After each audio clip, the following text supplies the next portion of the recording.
Ladies and gentlemen, Jordan Cooke. Good evening. It's an honor to be here tonight. Thank you for allowing me to share my testimony.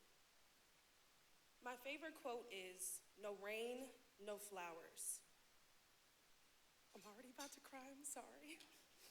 For most of my life, I didn't understand that quote because all I ever knew was rain. And not the refreshing kind, the kind that feels endless, heavy, and lonely. Growing up, my mom was abusive, verbally, physically, and mentally. No matter what I did, I was never good enough in her eyes.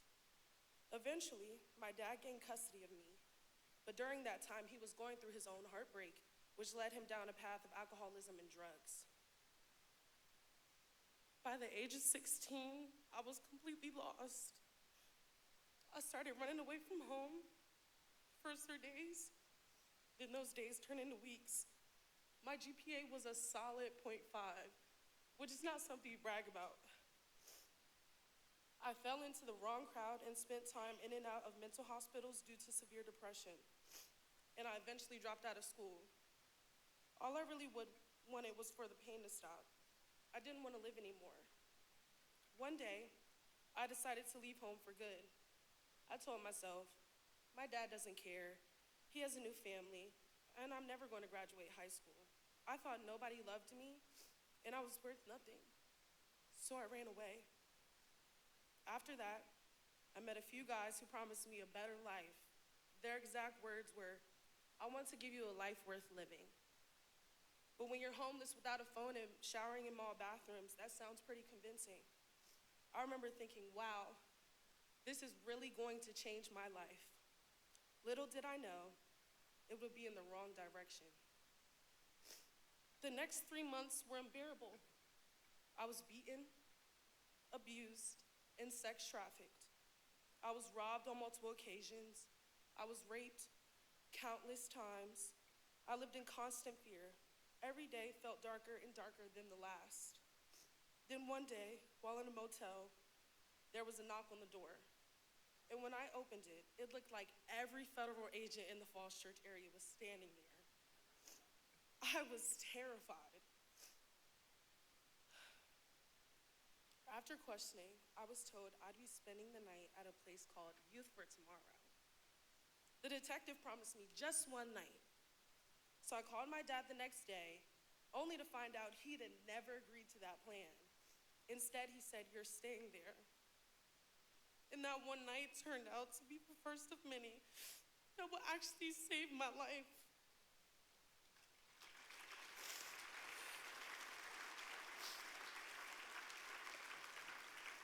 Looking back now, I realized that God was working in ways that I couldn't yet understand.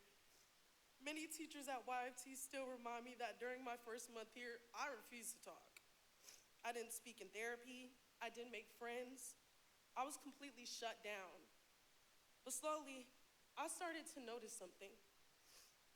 These residential counselors, these teachers, and these girls who were struggling just like me truly cared. Not because they had to, but because they wanted to.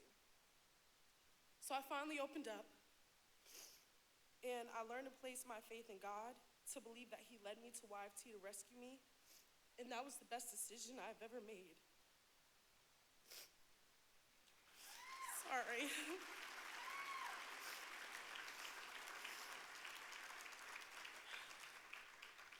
I used to cry about not having a mom, but when I left YFT, I somehow had 6.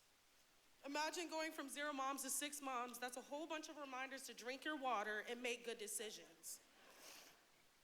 After being a dropout with a 0.5 GPA, I became a graduate of YFT's class of 2017, graduating a year early with a 3.5 GPA.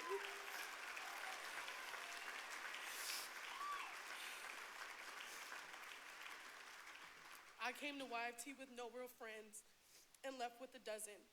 I even met my best friend of 10 years here, and she reminds me every single day that we're stuck together forever.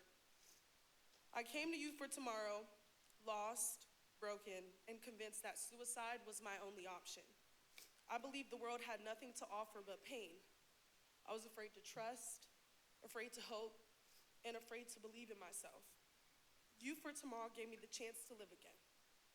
Today, as a student at Howard University, I'm 14 credits away from graduating with my bachelor's degree in psychology.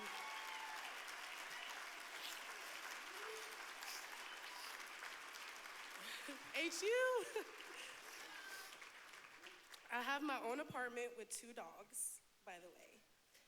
Since I left YFT, Dr. Jones and Miss Jones frequently would remind me that they are always just one phone call away.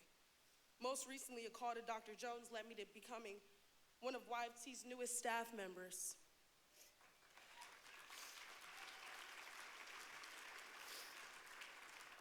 I'm standing here today because people at YFT refused to give up on me, especially when I had given up on myself. So when I say, no rain, no flowers, this is what I mean. The rain was my pain, my trauma, my mistakes, and my darkest moments. But Youth for Tomorrow was the soil, the care, and the shelter that allowed me to grow anyway. They didn't erase the rain, but they taught me how to survive it, learn from it, and bloom because of it. Thanks to God and Youth for Tomorrow, I now have the biggest garden I could have ever dreamed of. Thank you for saving that broken 16-year-old girl.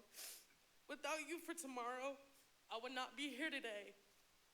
In closing, I extend my deepest gratitude to Youth for Tomorrow for how they rescued me, and to each of you for your generosity and prayers, which have not only changed my life, but the life of thousands of other teenagers just like me. Thank you.